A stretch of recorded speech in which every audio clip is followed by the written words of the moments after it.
মানে হঠাৎ করে শব্দ শুনলাম, হ্যাঁ শব্দ শোনাতে এদিকে তাকাইলাম, হ্যাঁ তাকাইতে দেখতেছি ওনার লাশ এখানে। দেখা যায় যাবো এই যে সিএনজিটা দাঁড়ায় আছে না, এই জায়গায় স্পট ডেট হয়েছে। সিএনজিটা যে জায়গায় দাঁড়ায় আছে, এখন আসলে কি দোকানটা বন্ধ মনে হয়। আমি দাঁড়াই, একটু কথা বলা যাক, দেখি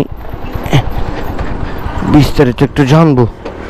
এই কালকে যে স্পট ডেট হয়েছে এটার বিস্তারিত একটু জানার দরকার,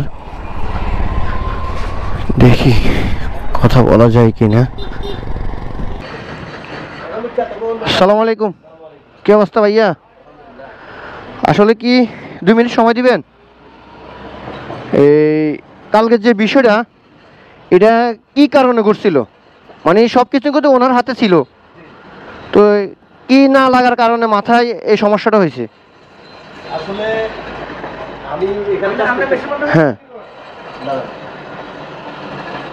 হ্যাঁ, কাজ করতেছিলেন। এখানে কাজ করতেছি এভাবে হ্যাঁ কাজ করতেছি, পরে মানে হঠাৎ করে শব্দ শুনলাম, হ্যাঁ শব্দ শোনাতে এদিকে তাকাইলাম, হ্যাঁ তাকাইতে দেখতেছি ওনার লাশ এখানে।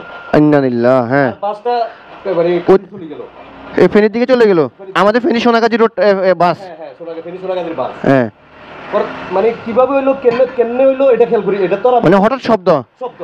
আমি হঠাৎ শব্দটা পাওয়ার পরে এখানে দেখলাম যে লাশটা এখানে চলে আসলো। পরে মেশিন বন্ধ করে তারপরে ভাই বাজারে ডাক দিতেছে, বাস ধরেন বাস ধরেন বাস ধরেন। হ্যাঁ, পরে ওই ওদিকের লোকজনে বাস ধরছে, আর ওনারা তো ধরার কোনো সুযোগ নাই, কারণ ওনার যে কন্ডিশন, হ্যাঁ দেখছি, হ্যাঁ মানে আর ধরার মতো সুযোগ নাই। পরে নিজের ভিতরে এমন ভয় আতঙ্ক লাগতেছে যে এটা আর মানে কোনো দিকে কিছু করতে পারতেছে না, হ্যাং হয়ে গেছে। হ্যাঁ হ্যাঁ, এখনো পর্যন্ত একটু আগে ওনারা বলতেছি যে আমার পার্টিরে যে আমার ভিতরে হাত এখনো যাইতেছে না। আপনার এটা আজীবন থাকবে? হ্যাঁ, আমার ভিতরে হাতটা এখনো মানে কেমন দিনে আমার ভিতরে কেমন দিনে। আমি কালকে বাড়িতে যাওয়ার পরে মোটরসাইকেল ছিল আমার, আমি চিপা চাপা দিয়ে ভিতরে দিয়ে কষ্ট মষ্ট করে চালা গেছি। মেন রোডে যান নাই? মেন রোডে দিয়ে যাইনি।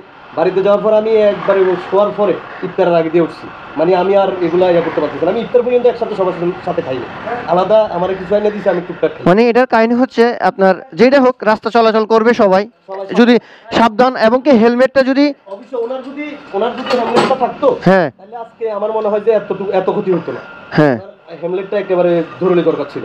বুঝছি যে উনি শুধু মাথাটাই গেছে, হ্যাঁ, আর শরীরে কোনো সমস্যা হয় না, আর কোথাও কোনো সমস্যা নাই। ওনার পুরো বডি হাত সব ঠিক আছে, ওনার ব্যাক পর্যন্ত ঠিক আছে। আল্লাহু আকবার। কিছুই হয় না, শুধু মাথা গেছে, মাথার এগুলো একেবারে সব বাইরে গেছে। ভাই আমার তো যে ভয় লাগছে, আমি তো দেখিনি, আমি তো তখন খাতা দিয়ে ঘুরানো ছিল।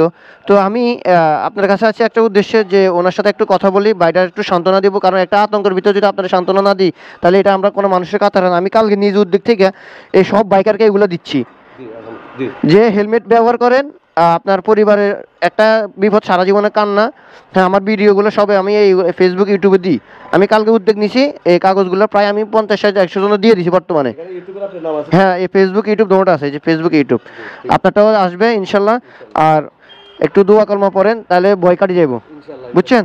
আর দোয়া করিয়েন, আপনার জন্য দোয়া, আমাদের জন্য। হ্যাঁ, এটাই, আপনারাও নিরাপদ থাকেন, আমরাও নিরাপদ থাকি। হ্যাঁ, আচ্ছা, আসসালামু আলাইকুম। খেয়াল করি, হ্যাঁ সবাই। তো এই হচ্ছে পরিস্থিতি এই জায়গার। এই সিএনজিটা যে জায়গায়, এই জায়গায় স্পট ডেট হয়েছে আমাদের কালকে। এটা হচ্ছে কলঘর। তো যারা আমার ভিডিওটা দেখতেছেন, সবাইকে একটা উদ্দেশ্য করে বলবো, সবাই হেলমেট ব্যবহার করবেন, হেলমেট ব্যবহার করবেন।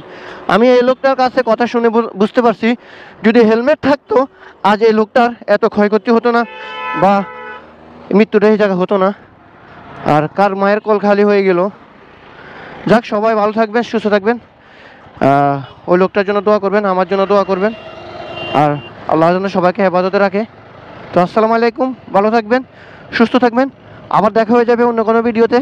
ভালো লাগলে আমার ভিডিওটা শেয়ার দিবেন, সুন্দর একটা কমেন্টস করবেন, লাইক দিবেন, এবং 100% শেয়ারটা দেওয়া উচিত। আপনার কারণে আরও 10 জন, 100 জন, 1000 জন সতর্ক হবে।